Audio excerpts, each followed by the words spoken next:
राज्यों को दे दिया गया है। मेरे प्यारे देशवासियों, जैसे हम ये सुनिश्चित कर रहे हैं कि समाज की विकास यात्रा में कोई व्यक्ति ना छूटे, कोई वर्ग ना छूटे, वैसे ही देश का कोई भूभाग, देश का कोई कोना भी पीछे नहीं छूटना चाहिए।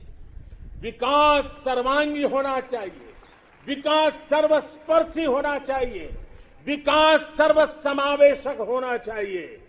देश के ऐसे क्षेत्रों को आगे लाने के लिए पिछले 7 वर्षों में जो प्रयास किए गए हैं, अब उसे और तेजी देने की दिशा में हम आगे बढ़ रहे हैं।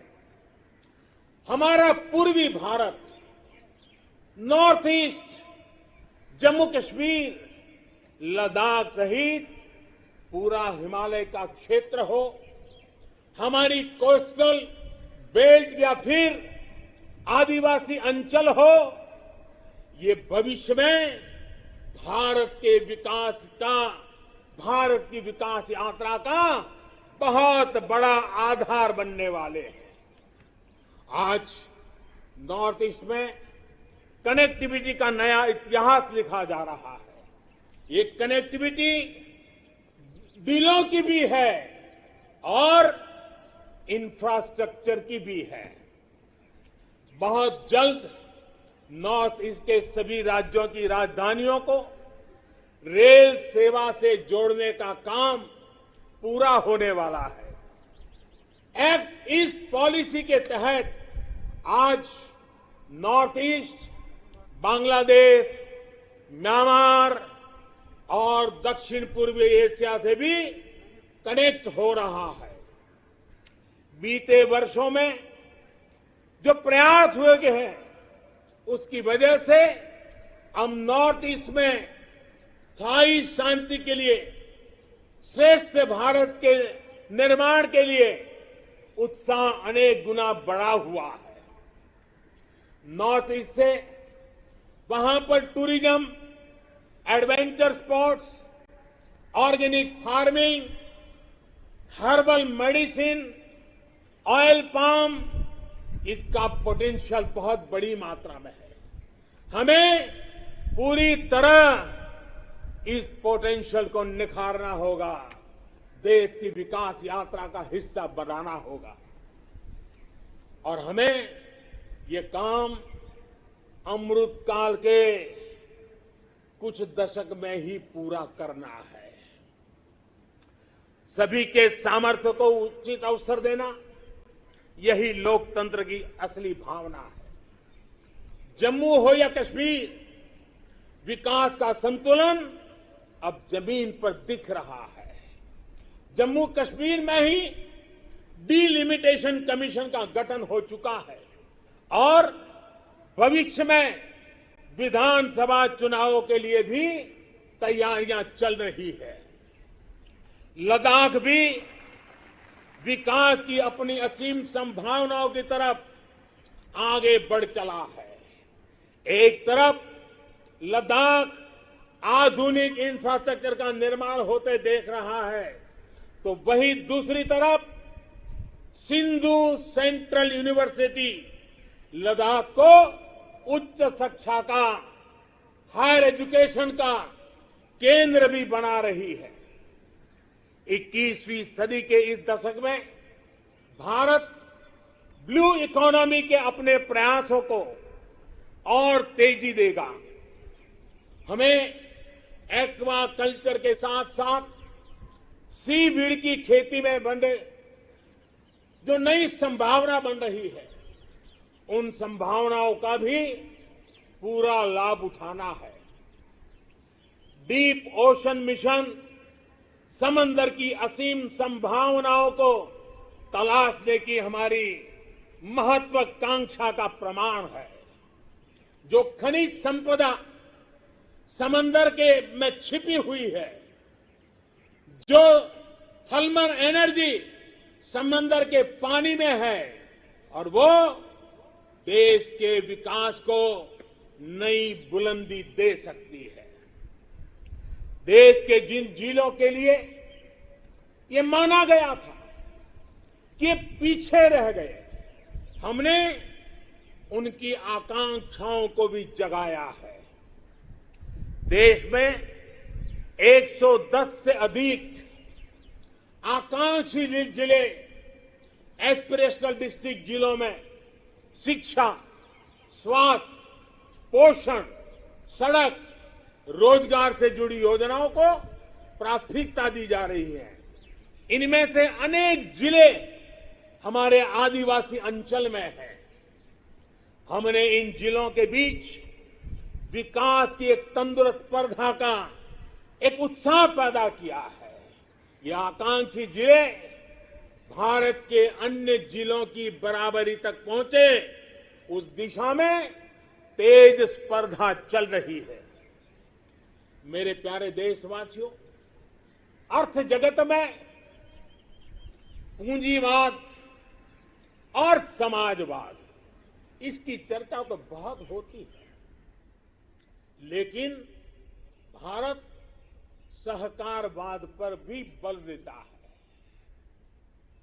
सहकारवाद हमारी परंपरा, हमारी संस्कारों के भी अनुकूल है। सहकारवाद जिसमें जनता जनार्दन की सामूहिक शक्ति का अर्थव्यवस्था की चालक शक्ति के रूप में ड्राइविंग फोर्स बने, ये देश के ग्रास रूट लेवल की इकोनॉमी के लिए एक अहम क्षेत्र है। कोऑपरेटिव ये सिर्फ कानून नियमों की जंजाल वाली एक व्यवस्था नहीं है, बल्कि कोऑपरेटिव एक स्पिरिट है, कोऑपरेटिव एक संस्कार है, एक कोऑपरेटिव एक सामूहिक चलने की मनः प्रवृत्ति है। उनका सशक्तिकरण हो, इसके लिए हमने अलग मंत्रालय बनाकर इस दिशा में कदम उठाया है। और राज्यों के अंदर जो सहकारी क्षेत्र है, उसको जितना ज्यादा बल दे सके, वो बल देने के लिए हमने ये कदम उठाया है। मेरे प्यारे देशवासियों, इस दशक में हमने गांवों में नई अर्थव्यवस्था के निर्माण के लिए पूरी शक्ति लगानी होगी। आज हम अपने गांवों को तेजी से परिवर्तित होते देख रहे हैं। बीते कुछ वर्षों में गांवों तक सड़क और बिजली की सुविधाओं को पहुंचाने के रहे थे, वो पूरा कालखंड हमारा रहा। लेकिन अब गांवों को ऑप्टिकल फाइबर नेटवर्क, डेटा की ताकत पहुंच रही है, इंटरनेट पहुंच रहा है। गांव में भी डिजिटल एंटरप्रेन्योर तैयार हो रहे हैं। गांव में जो हमारी सेल्फ हेल्प ग्रुप से जुड़ी 8 करोड़ से अधिक बहनें हैं, वो एक से बढ़कर एक प्रोडक्ट्स बनाती है। इनके प्रोडक्ट्स को देश में और विदेश में बड़ा बाजार मिले, इसके लिए अब सरकार ई कॉमर्स प्लेटफॉर्म भी तैयार करेगी। आज जब देश वोकल फॉर लोकल के मंत्र के साथ आगे बढ़ रहा है, तो ये डिजिटल प्लेटफॉर्म महिला सेल्फ हेल्प ग्रुप के उत्पादों को देश के दूर दराज क्षेत्रों में भी और विदेशों में भी लोगों से जोड़ेगा और उनका फलक बहुत विस्तृत होगा। कोरोना के दौरान देश ने टेक्नोलॉजी की ताकत और हमारे वैज्ञानिकों का सामर्थ्य और उनकी प्रतिबद्धता को देखा है।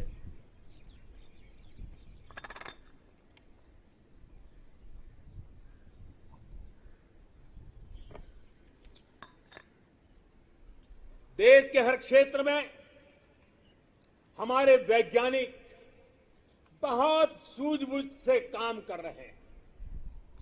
अब समय आ गया है कि हम अपने कृषि क्षेत्र में भी वैज्ञानिकों की क्षमताओं और उनके सुझावों को भी हमारे एग्रीकल्चर सेक्टर में जोड़ें। अब हम ज्यादा इंतजार नहीं कर सकते हैं और हमें इसका पूरा लाभ भी उठाना है।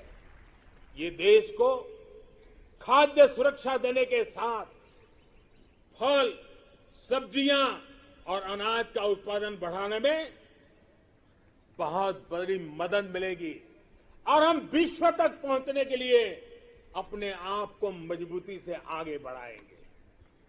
इन प्रयासों के बीच हमें कृषि सेक्टर की एक बड़ी चुनौती की भी और ध्यान देना है। ये चुनौती है गांव के लोगों के पास कम होती जमीन। बढ़ती हुई आबादी के साथ परिवार में जो बंटवारे हो रहे हैं उसकी वजह से किसानों की जमीन छोटी छोटी से छोटी होती जा रही है। देश के 80% से ज्यादा किसान ऐसे हैं जिनके पास 2 हेक्टेयर से भी कम जमीन है। 2 हेक्टेयर से भी कम। पहले जो देश में नीतियां थी और हम देखें 100 में से 80 किसान उनके पास 2 हेक्टेयर से भी कम जमीन, यानी देश का किसान एक प्रकार से छोटा किसान है। पहले जो देश में नीतियां बनी उनमें इन छोटे किसानों को जितनी प्राथमिकता देनी चाहिए थी, उन पर जितना ध्यान केंद्रित करना चाहिए था, वो रह गया। अब देश में इन्हीं छोटे किसानों को ध्यान में रखते हुए कृषि सुधार किए जा रहे हैं, निर्णय लिए जा रहे हैं। फसल बीमा योजना में सुधार हो, एमएसपी को 1.5 गुना करने का बड़ा महत्वपूर्ण निर्णय हो, छोटे किसानों को किसान क्रेडिट कार्ड से सस्ते दर से बैंक से कर्ज मिले इसकी व्यवस्था हो, सोलर पावर से जुड़ी योजनाएं खेत तक पहुंचाने की बात हो, किसान उत्पादक संगठन हो, ये सारे प्रयास छोटे किसानों की ताकत बढ़ाएंगे। आने वाले समय में ब्लॉक लेवल तक वेयर हाउस की फैसिलिटी क्रिएट करने का भी अभियान चलाया जाएगा। हर छोटे किसानों के छोटे छोटे खर्च को ध्यान में रखते हुए पीएम किसान सम्मान निधि योजना चलाई जा रही है। 10 करोड़ से अधिक किसान परिवारों के बैंक खातों में अब तक 1.5 लाख करोड़ से ज्यादा रकम सीधी उनके खाते में जमा करा दी गई है। छोटा किसान अब हमारे लिए, हमारा मंत्र है, हमारा संकल्प है, छोटा किसान बने देश की शान। छोटा किसान बने देश की शान, ये हमारा सपना है। आने वाले वर्षों में हमें देश के छोटे किसानों की सामूहिक शक्ति को और बढ़ाना होगा, नई सुविधाएं देनी होगी। आज देश के 70 से ज्यादा रेल रूटों पर किसान रेल चल रही है। किसान रेल छोटे किसानों को अपने उत्पाद का कम कीमत, ट्रांसपोर्टेशन का खर्चा कम हो, इस पर दूर दराज के इलाकों में वो इस आधुनिक सुविधा के साथ अपने उत्पाद पहुंचा सकता है। कमलम हो या शाही लीची, भूत जलोकिया मिर्च हो या काला चावल या हल्दी, अनेकों उत्पाद अब दुनिया के अलग अलग देशों में भेजे जा रहे हैं। आज देश को खुशी होती है जब भारत की मिट्टी में पैदा हुई चीजों की सुगंध दुनिया के अलग अलग देशों तक पहुंच रही है। भारत के खेत से निकली सब्जियां और खाद्यान्न से आज दुनिया का टेस्ट बन रहा है।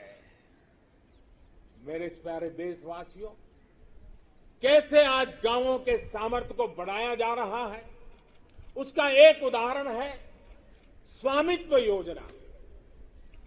हम सब जानते हैं कि गांवों में जमीन की कीमत का क्या हल होता है। जमीन पर उनको बैंकों से कोई कर्ज नहीं मिलता है, खुद जमीन के मालिक होने के बावजूद भी, क्योंकि गांव में जमीनों के कागज पर कई कई पीढ़ियों से कोई काम नहीं हुआ है। लोगों के पास इसकी व्यवस्था नहीं है। इस स्थिति को बदलने का काम आज स्वामित्व योजना कर रही है। आज गांव-गांव हर एक घर की, हर जमीन की ड्रोन के जरिए मैपिंग हो रही है। गांव की जमीनों के डेटा और संपत्ति के कागज ऑनलाइन अपलोड हो रहे हैं। इससे न सिर्फ गांवों में जमीन से जुड़े विवाद समाप्त हो रहे हैं, बल्कि गांव के लोगों को बैंक से आसानी से लोन भी मिलने की व्यवस्था निर्माण हुई है। गांव गरीब की जमीनें विवाद का नहीं, विकास का आधार बने। देश आज उस दिशा में बढ़ रहा है। मेरे प्यारे देशवासियों, स्वामी विवेकानंद जी जब भारत के भविष्य की बात करते थे, अपनी आंखों के सामने मां भारती की भव्यता का जब वो दर्शन करते थे, तब वो कहते थे, जहां तक हो सके अतीत की ओर देखो, जहां तक हो सके अतीत की ओर देखो। पीछे जो चीर नूतन झरना बह रहा है, पीछे जो चीर नूतन झरना बह रहा है, आकंठ उसका जल पियो। और उसके बाद देखिए स्वामी विवेकानंद जी की विशेषता, उसके बाद सामने की ओर देखो, आगे बढ़ो और भारत को पहले से भी कहीं ज्यादा उज्जवल, महान, श्रेष्ठ बनाओ। आजादी के 75वें वर्ष में हमारा दायित्व है कि अब हम देश के असीम सामर्थ्य पर विश्वास करते हुए आगे बढ़े। हमें मिलकर काम करना होगा नेक्स्ट जनरेशन इंफ्रास्ट्रक्चर के लिए। हमें मिलकर काम करना होगा वर्ल्ड क्लास मैन्युफैक्चरिंग के लिए। हमें मिलकर काम करना होगा कटिंग एज इनोवेशंस के लिए। हमें मिलकर काम करना होगा न्यू एज टेक्नोलॉजी के लिए। मेरे प्यारे देशवासियों, आधुनिक विश्व में प्रगति की बुनियाद आधुनिक इंफ्रास्ट्रक्चर पर खड़ी होती है। ये मध्यम वर्ग की आवश्यकताओं, आकांक्षाओं की भी पूर्ति करते हैं। कमजोर इंफ्रास्ट्रक्चर का बहुत बड़ा नुकसान विकास की गति को भी होता है,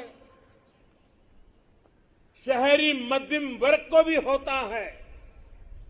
मेरे प्यारे देशवासियों, इसी बात को समझते हुए जल, थल, नभ हर क्षेत्र में देश ने असाधारण स्पीड और स्केल पर काम करके दिखाया है।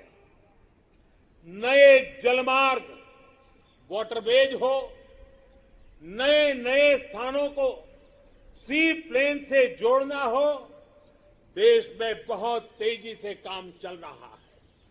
भारतीय रेलवे भी तेजी से आधुनिक अवतार में ढल रही है। देश ने संकल्प लिया है कि आजादी के अमृत महोत्सव आपको मालूम होगा, हमने इस आजादी के अमृत महोत्सव को 75 सप्ताह तक मनाना तय किया है। 12 मार्च से शुरू हुआ है और 2023 15 अगस्त तक इसको चलाना है।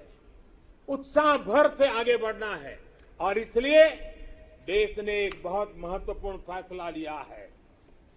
आजादी के अमृत महोत्सव के 75 सप्ताह में, इन 75 सप्ताह में 75 वंदे भारत ट्रेनें देश के हर कोने को आपस से जोड़ करके रही होगी।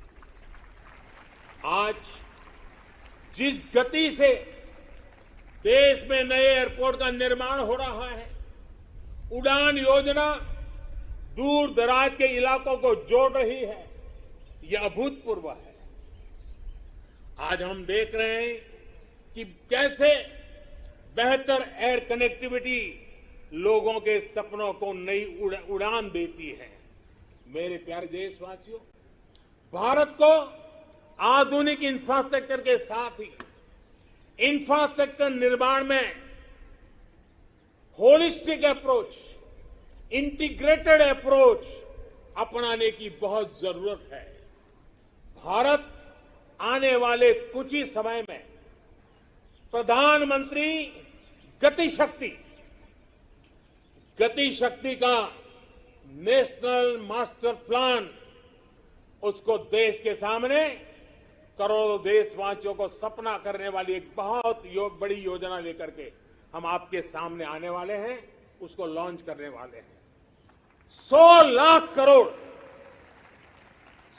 लाख करोड़ से भी अधिक की योजना लाखों नौजवानों के लिए रोजगार के नए अवसर लेकर के आने वाली है। गति शक्ति हमारे देश के लिए एक ऐसा नेशनल इंफ्रास्ट्रक्चर मास्टर प्लान होगा जो होलिस्टिक इंफ्रास्ट्रक्चर की नींव रखेगा, हमारी इकोनॉमी को एक इंटीग्रेटेड और होलिस्टिक पाथवे देगा। अभी हम देखते हैं कि हमारे ट्रांसपोर्ट के साधनों में कोई तालमेल नहीं होता। गति शक्ति साइलोस को तोड़ेगी।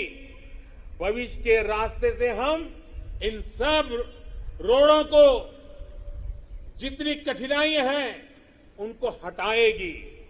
इससे सामान्य मानवीय के लिए ट्रैवल टाइम में कमी आएगी और हमारी इंडस्ट्री की प्रोडक्टिविटी और भी बढ़ेगी।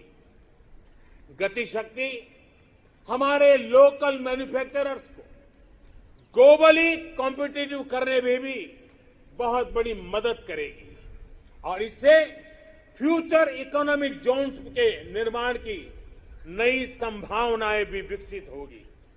अमृतकाल के इस दशक में गति की शक्ति भारत के कायाकल्प का आधार बनेगी। मेरे प्यारे देशवासियों, विकास के पथ पर आगे बढ़ते हुए भारत को अपनी मैन्युफैक्चरिंग और एक्सपोर्ट दोनों को बढ़ाना होगा। आपने देखा है, अभी कुछ दिन पहले ही भारत ने अपने पहले स्वदेशी एयरक्राफ्ट कैरियर आईएनएस विक्रांत को समुद्र में ट्रायल के लिए उतारा है। भारत आज अपना लड़ाकू विमान बना रहा है, अपनी सबमरीन बना रहा है। गगनयान भी अंतरिक्ष में भारत का परचम लहराने के लिए तैयार हो रहा है। ये स्वदेशी मैन्युफैक्चरिंग में हमारे सामर्थ्य को उजागर करता है। कोरोना के बाद उभरी नई आर्थिक परिस्थितियों में मेक इन इंडिया को स्थापित करने के लिए देश ने प्रोडक्शन लिंक इंसेंटिव्स को भी घोषणा की है। इस स्कीम से जो बदलाव आ रहा है उसका उदाहरण इलेक्ट्रॉनिक मैन्युफैक्चरिंग सेक्टर से है। 7 साल पहले हम लगभग $8 बिलियन के मोबाइल फोन इंपोर्ट यानी आयात करते थे। अब इंपोर्ट तो बहुत ज्यादा घटी है। आज हम $3 बिलियन के मोबाइल फोन एक्सपोर्ट भी कर रहे हैं।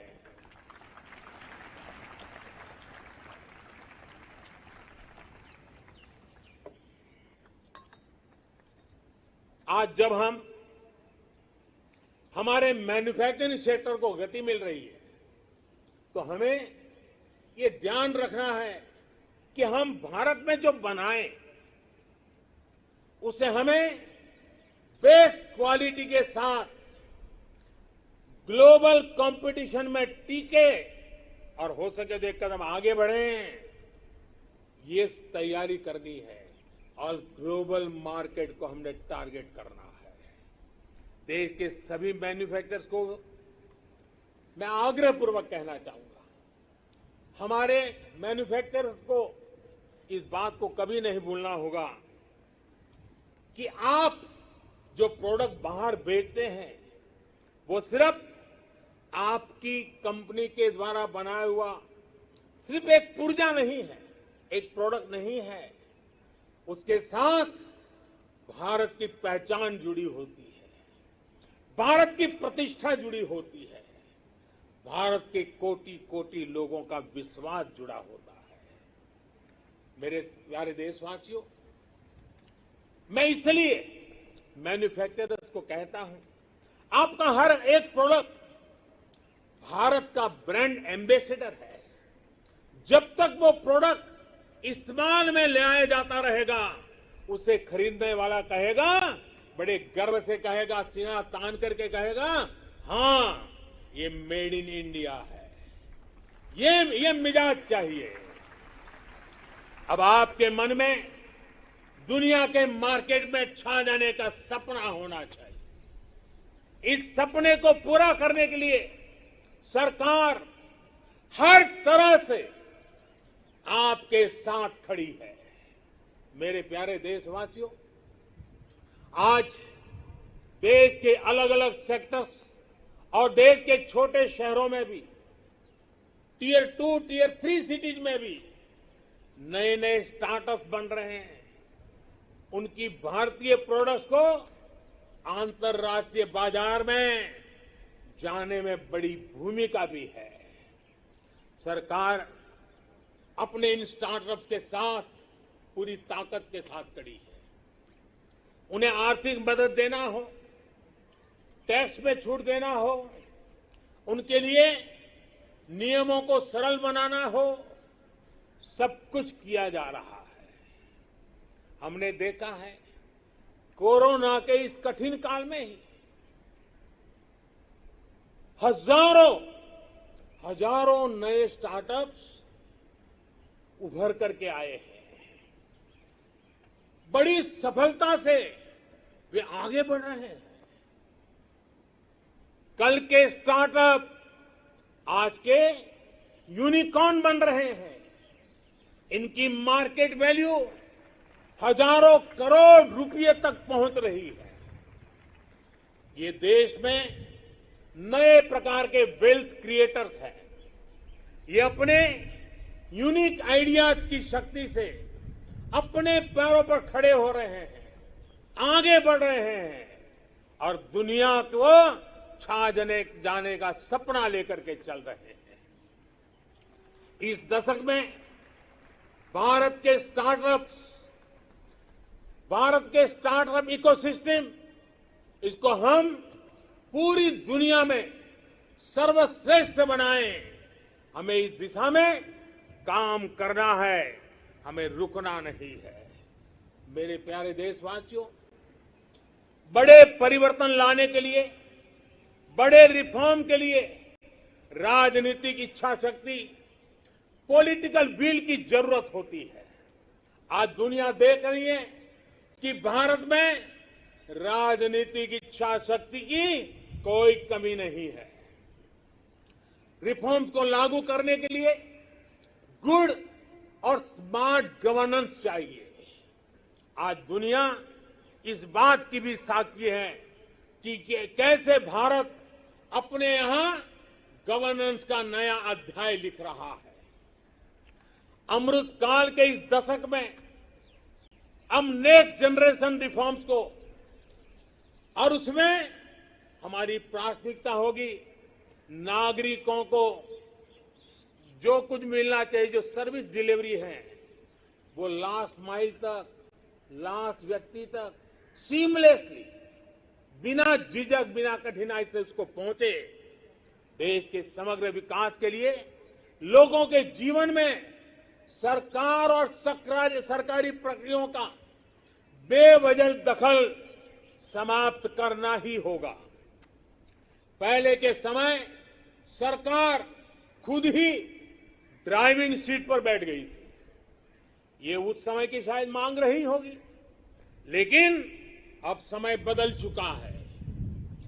बीते 7 वर्षों में देश में इसके लिए प्रयास भी बढ़ा है कि देश के लोगों को अनावश्यक कानूनों के जाल, अनावश्यक प्रक्रियाओं के जाल से मुक्ति दिलाए जाए। अब तक देश के सैकड़ों पुराने कानूनों को समाप्त किया जा चुका है। कोरोना के इस कालखंड में भी सरकार ने 15,000 से ज्यादा कंप्लायंसेस को समाप्त किया है। अब आप देखिए, आपको भी अनुभव होगा, कोई एक छोटा सरकारी काम हो, ढेर सारे कागज, बार बार कागज, एक ही जानकारी अनेक बार, यही चलता रहा है। 15,000 कंप्लायंसेस को हमने खत्म किया है।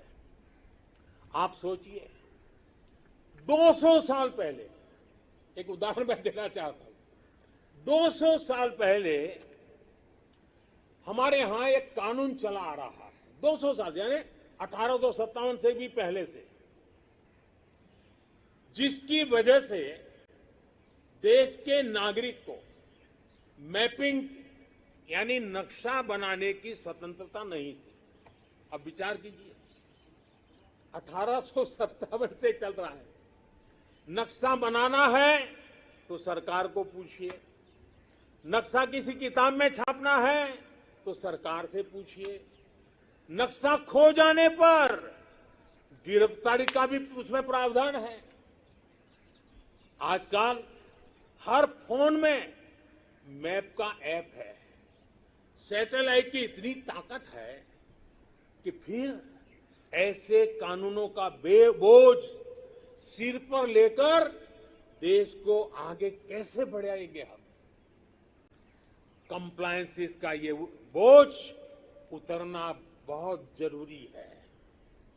मैपिंग की बात हो, स्पेस की बात हो, इंफॉर्मेशन टेक्नोलॉजी की बात हो, बीपीओ की बात हो, जैसे अनेक सेक्टरों में बहुत सारे रेगुलेशंस को हमने समाप्त कर दिया है।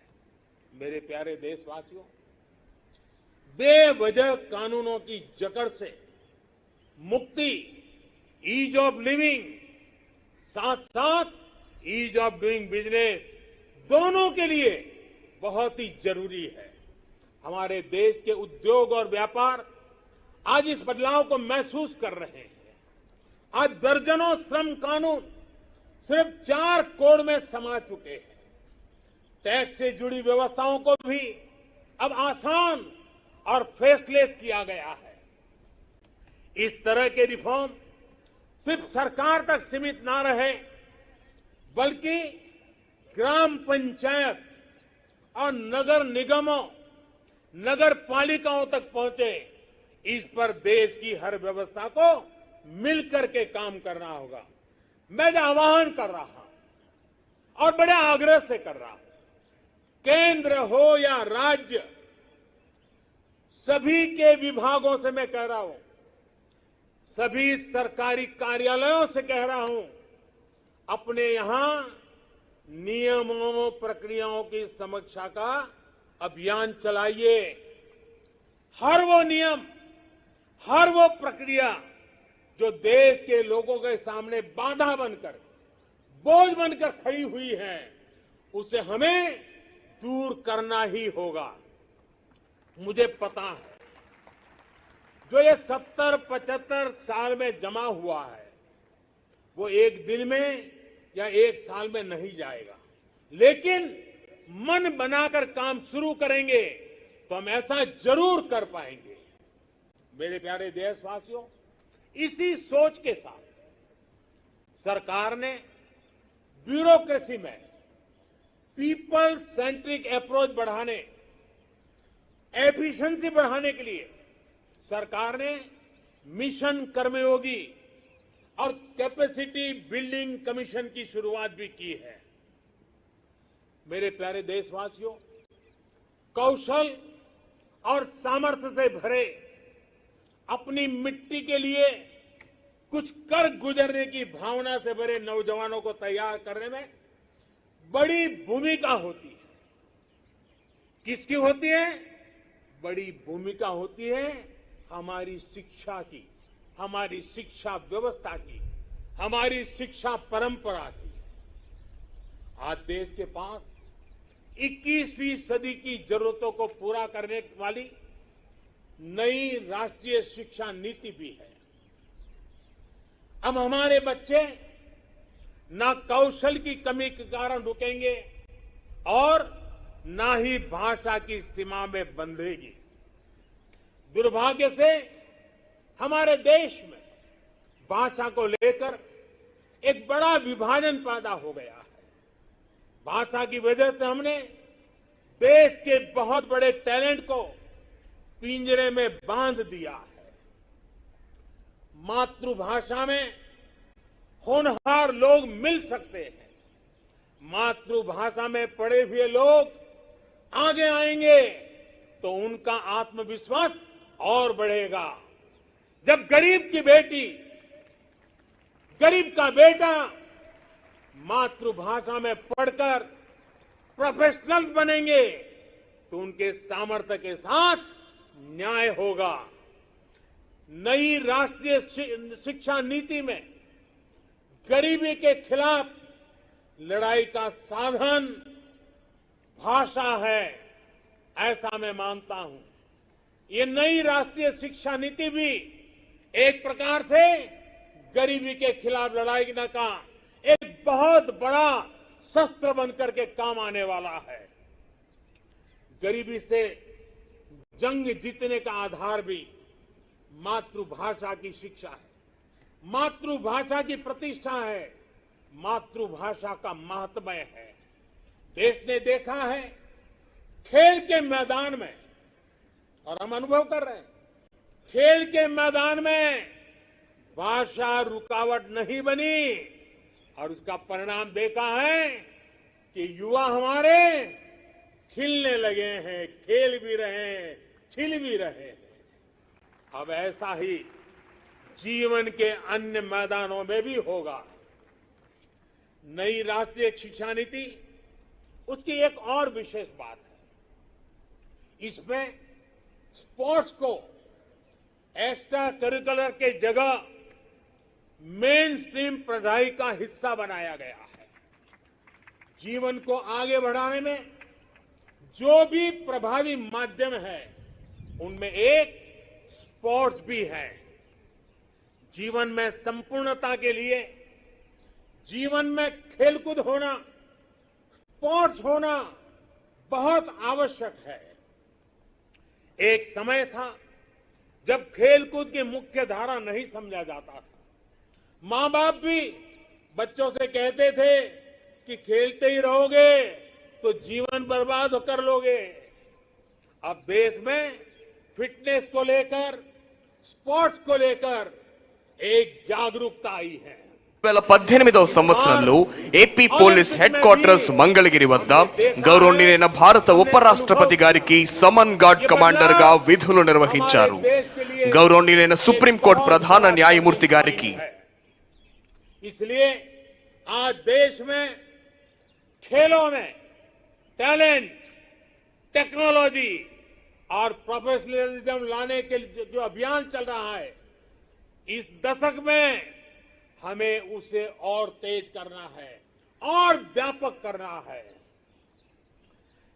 ये देश के लिए गौरव की बात है कि शिक्षा हो या खेल, बोर्ड्स के नतीजे हो या ओलंपिक का मैदान, हमारी बेटियां आज अभूतपूर्व प्रदर्शन कर रही है। आज भारत की बेटियां अपना स्पेस लेने के लिए आतुर है। हमें यह सुनिश्चित करना है कि हर कैरियर और कार्य क्षेत्र में महिलाओं की समान सहभागिता हो। हमें यह सुनिश्चित करना है कि सड़क से लेकर वर्क प्लेस तक में हर जगह पे महिलाओं में सुरक्षा का एहसास हो, सम्मान का भाव हो। इसके लिए देश के शासन प्रशासन को, पुलिस और न्याय व्यवस्था को, नागरिकों को अपनी 100% जिम्मेदारी निभानी है। इस संकल्प को हमें आजादी के 75 साल का संकल्प बनाना है। आज मैं खुशी देशवासियों से साझा कर रहा हूं। मुझे लाखों बेटियों के संदेश मिलते थे कि वो भी सैनिक स्कूल में पढ़ना चाहती हैं। उनके लिए भी सैनिक स्कूलों के दरवाजे खोले जाएं। 2-2.5 साल पहले मिजोरम के सैनिक स्कूल में पहली बार बेटियों को प्रवेश देने का हमने एक छोटा सा प्रयोग प्रारंभ किया था। अब सरकार ने तय किया है कि देश के सभी सैनिक स्कूलों को देश की बेटियों के लिए भी खोल दिया जाएगा। देश के सभी सैनिक स्कूलों में अब बेटियां भी पढ़ेगी। विश्व में नेशनल सिक्योरिटी का जितना महत्व है, वैसा ही महत्व एनवायरमेंट सिक्योरिटी को दिए जाने लगा है। भारत आज एनवायरमेंटल सिक्योरिटी की एक मुखर आवाज है। आज बायोडायवर्सिटी हो या लैंड न्यूट्रलिटी, क्लाइमेट चेंज हो या वेस्ट रिसाइकलिंग, ऑर्गेनिक फार्मिंग हो या वेस्ट रिसाइकलिंग, ऑर्गेनिक फार्मिंग हो या गोबर्धन से बायोगैस हो, और एनर्जी कंजर्वेशन हो या क्लीन एनर्जी ट्रांजिशन, पर्यावरण की दिशा में भारत के प्रयास आज परिणाम दे रहे हैं। भारत ने वन क्षेत्र को या फिर नए नेशनल पार्क की संख्या, बाघों की संख्या और एशियाटिक लायन सभी में वृद्धि हर देशवासी के लिए खुशी की बात है। मेरे प्यारे देशवासियों, भारत की इन सफलताओं के बीच एक और सच को भी हमें समझना होगा। भारत आज एनर्जी इंडिपेंडेंट नहीं है। भारत आज एनर्जी इंपोर्ट के लिए सालाना 12 लाख करोड़ रुपए से भी अधिक खर्च करता है। भारत की प्रगति के लिए, आत्मनिर्भर भारत बनाने के लिए भारत का एनर्जी इंडिपेंडेंट होना समय की मांग है, अनिवार्य है। इसलिए आज भारत को यह संकल्प लेना होगा कि हम आजादी के 100 साल होने से पहले भारत को एनर्जी इंडिपेंडेंट बनाएंगे। और इसके लिए हमारा रोड मैप बहुत स्पष्ट है। गैस बेस्ड इकोनॉमी है, देश भर में सीएनजी पीएनजी का नेटवर्क हो, 20% इथेनॉल ब्लेंडिंग का टारगेट हो। भारत एक तय लक्ष्य के साथ आगे बढ़ रहा है। भारत ने इलेक्ट्रिक मोबिलिटी की तरफ भी कदम बढ़ाया है और रेलवे के 100% इलेक्ट्रिफिकेशन पर भी काम तेज गति से आगे बढ़ रहा है। भारतीय रेलवे ने 2030 तक नेट जीरो कार्बन एमिटर बनने का लक्ष्य रखा है। इन सारे प्रयासों के साथ ही देश मिशन सर्कुलर इकोनॉमी इस पर भी बल दे रहा है। हमारी व्हीकल स्क्रैप पॉलिसी इसका एक बड़ा उदाहरण है। आज G20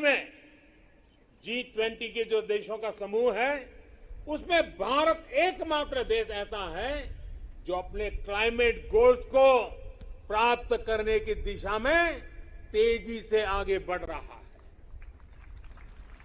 भारत ने इस दशक के अंत तक रिन्यूएबल एनर्जी के 450 गीगावाट का लक्ष्य तय किया है। 2030 तक 450 गीगावाट। इसमें से 100 गीगावाट के लक्ष्य को भारत ने तय समय से पहले हासिल कर लिया है। हमारे ये प्रयास दुनिया को भी एक भरोसा दे रहे हैं। ग्लोबल स्टेज पर इंटरनेशनल सोलर अलायंस का गठन इसका बड़ा उदाहरण है। भारत आज जो भी कार्य कर रहा है, उसमें सबसे बड़ा लक्ष्य है जो भारत को क्लाइमेट जंप देने वाला है। क्लाइमेट के क्षेत्र में क्वांटम जंप देने वाला है, वो है ग्रीन हाइड्रोजन का क्षेत्र।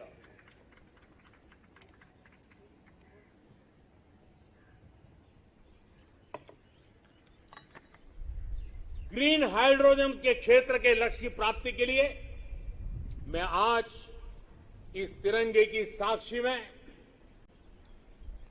नेशनल हाइड्रोजन मिशन की घोषणा कर रहा हूं।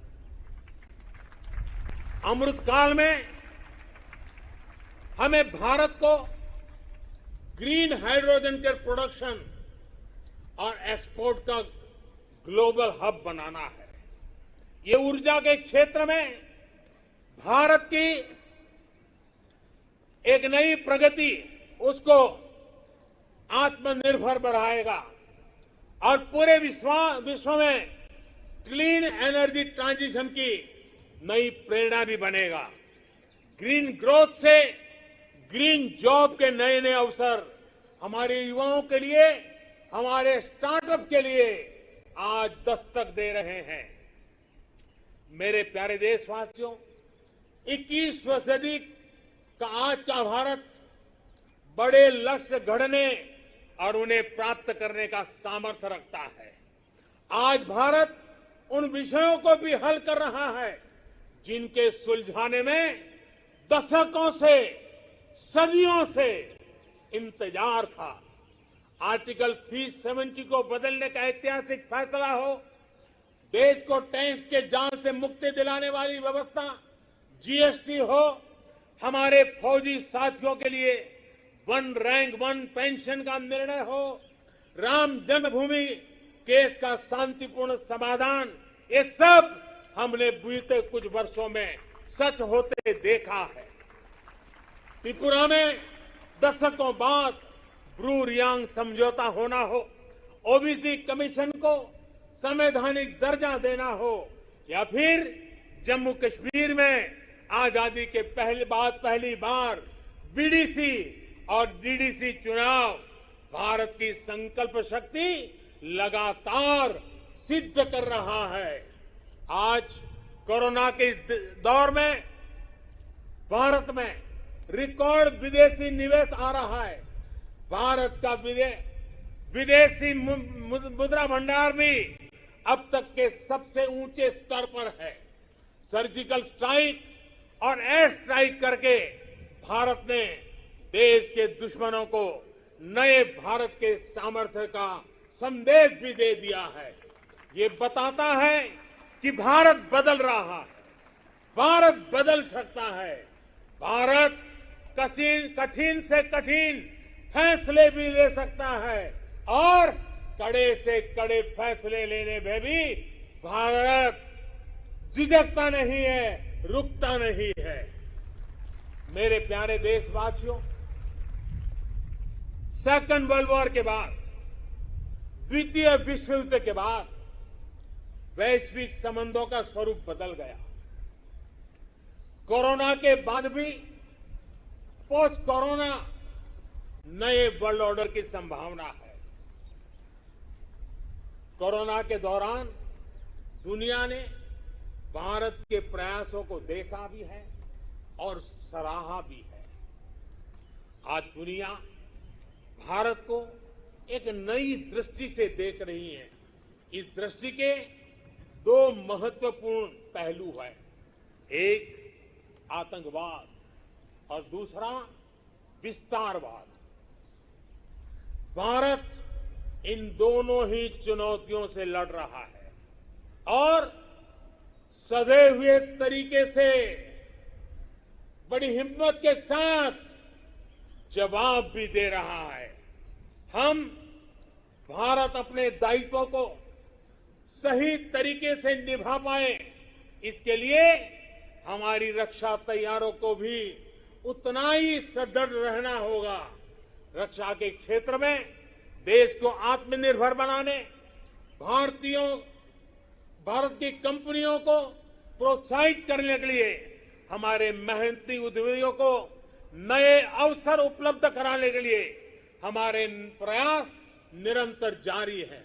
मैं देश को विश्वास दिलाता हूं कि देश की रक्षा में लगी हमारी सेनाओं के हाथ मजबूत करने के लिए हम कोई कसर नहीं छोड़ेंगे। मेरे प्यारे देशवासियों, आज देश के महान विचारक श्री अरबिंदो की जन्म जयंती भी है। साल 2022 में उनका 150वां जन्म जयंती का पर्व है। श्री अरबिंदो भारत के उज्जवल भविष्य के स्वप्न दृष्टा थे। वो कहते थे कि हमें उतना सामर्थ्यवान बनना होगा जितना हम पहले कभी नहीं थे। हमें अपनी आदतें बदलनी होगी। एक नए हृदय के साथ अपने को फिर से जागृत करना होगा। श्री अरबिंदो की ये बातें हमें अपने कर्तव्यों का ध्यान दिलाती है। एक नागरिक के तौर पर, एक समाज के तौर पर हम देश को क्या दे रहे हैं, ये भी हमें सोचना होगा। हमने अधिकारों को हमेशा महत्व दिया है। उस कालखंड में उसकी जरूरत भी रही है, लेकिन अब हमें कर्तव्यों को सर्वोपरि बनाना है, सर्वोपरि रखना है। जिन संकल्पों का बीड़ा आज देश ने उठाया है, उन्हें पूरा करने के लिए हर जन को जुड़ना होगा, हर देशवासी को इसे ओन करना होगा। देश के जल संरक्षण का अभियान शुरू किया है तो हमारा कर्तव्य है पानी बचाने को अपनी आदत से जोड़ना। देश अगर डिजिटल लेन देन पर बल दे रहा है तो हमारा भी कर्तव्य है कि हम भी कम से कम कैश वाला ट्रांजैक्शन करना। देश ने लोकल फॉर वोकल का अभियान शुरू किया है तो हमारा कर्तव्य है कि ज्यादा से ज्यादा स्थानीय उत्पादों को खरीदे। देश के प्लास्टिक मुक्त भारत की जो हमारी कल्पना है, हमारा कर्तव्य है कि सिंगल यूज प्लास्टिक को इस्तेमाल पूरी तरह हमें रोकना होगा। ये हमारे ही कर्तव्य है कि हम अपनी नदियों में गंदगी न डालें, अपने समंदर के किनारों को स्वच्छ रखें। हमें स्वच्छ भारत मिशन को भी एक और नए मुकाम तक पहुंचाना है। आज जब देश आजादी के 75 वर्ष के उपलक्ष्य में आजादी का अमृत महोत्सव मना रहा है, तो हमें इस आयोजन से जुड़ना भी, उसके में बढ़ चढ़ करके हिस्सा लेना, संकल्पों को बार बार जगाते रहना, ये हम सबका कर्तव्य है। अपने स्वाधीनता संग्राम को ध्यान में रखते हुए आप जो भी करेंगे, जो भी अमृत की बूंद की तरह अवश्य पवित्र होगा और कोटि कोटि भारतीयों के प्रयास से बना ये अमृत कुंभ आने वाले वर्षों के लिए प्रेरणा बनकर उत्साह जगाएगा।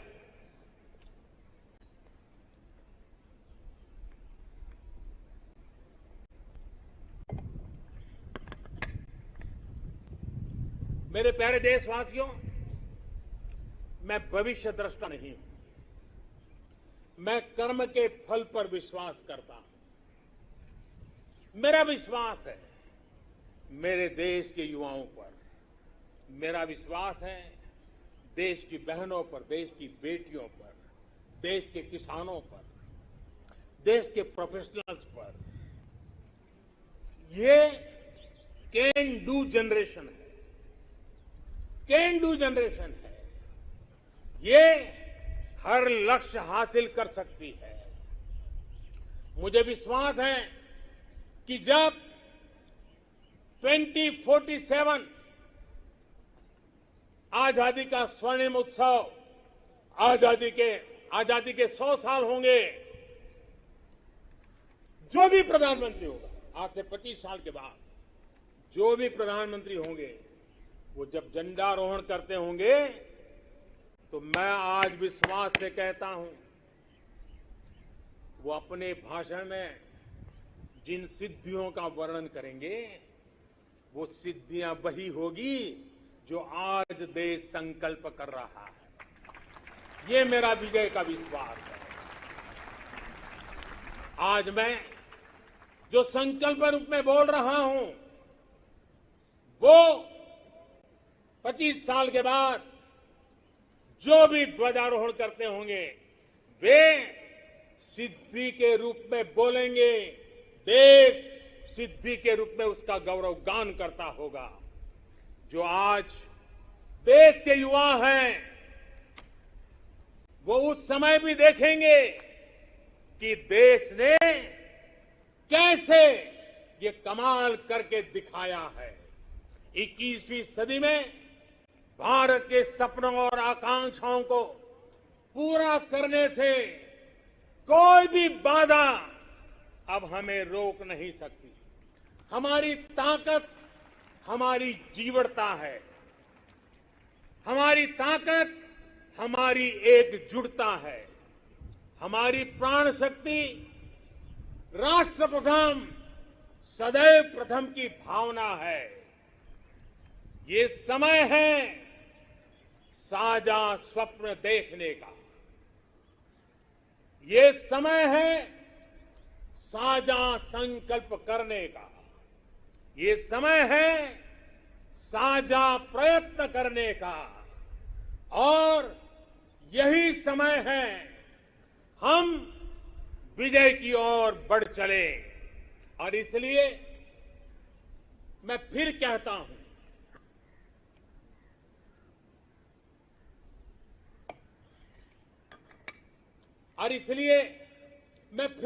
हूं, यही समय है, यही समय है, सही समय है, भारत का अनमोल समय है। यही समय है, सही समय है, भारत का अनमोल समय है। असंख्य भुजाओं की शक्ति है, असंख्य भुजाओं की शक्ति है। हर तरफ देश की भक्ति है, असंख्य भुजाओं की शक्ति है। हर तरफ देश की भक्ति है। तुम उठो तिरंगा लहरा दो, तुम उठो तिरंगा लहरा दो, भारत के भाग्य को फहरा दो, भारत के भाग्य को फहरा दो। यही समय है, सही समय है, भारत का अनमोल समय है। कुछ ऐसा नहीं, कुछ ऐसा नहीं जो कर न सको, कुछ ऐसा नहीं जो पा न सको। तुम उड़ जाओ, तुम उड़ जाओ, तुम जुट जाओ। सामर्थ्य को अपने पहचानो, सामर्थ्य को अपने पहचानो। कर्तव्य को अपने सब जानो, कर्तव्य को अपने सब जानो। यही समय है, सही समय है, भारत का अनमोल समय है। जब देश आजादी के 100 साल पूरा करेगा तो देशवासियों के लक्ष्य यथार्थ में बदले, मेरी यही कामना है। इन्हीं शुभकामनाओं के साथ सभी देशवासियों को 75वें स्वतंत्रता दिवस की मैं फिर एक बार बधाई देता हूं। और मेरे साथ हाथ ऊपर करके बोलेंगे, जय हिंद, जय हिंद, जय हिंद, वंदे वंदे वंदे, भारत माता की, भारत माता की, भारत माता की। बहुत बहुत धन्यवाद।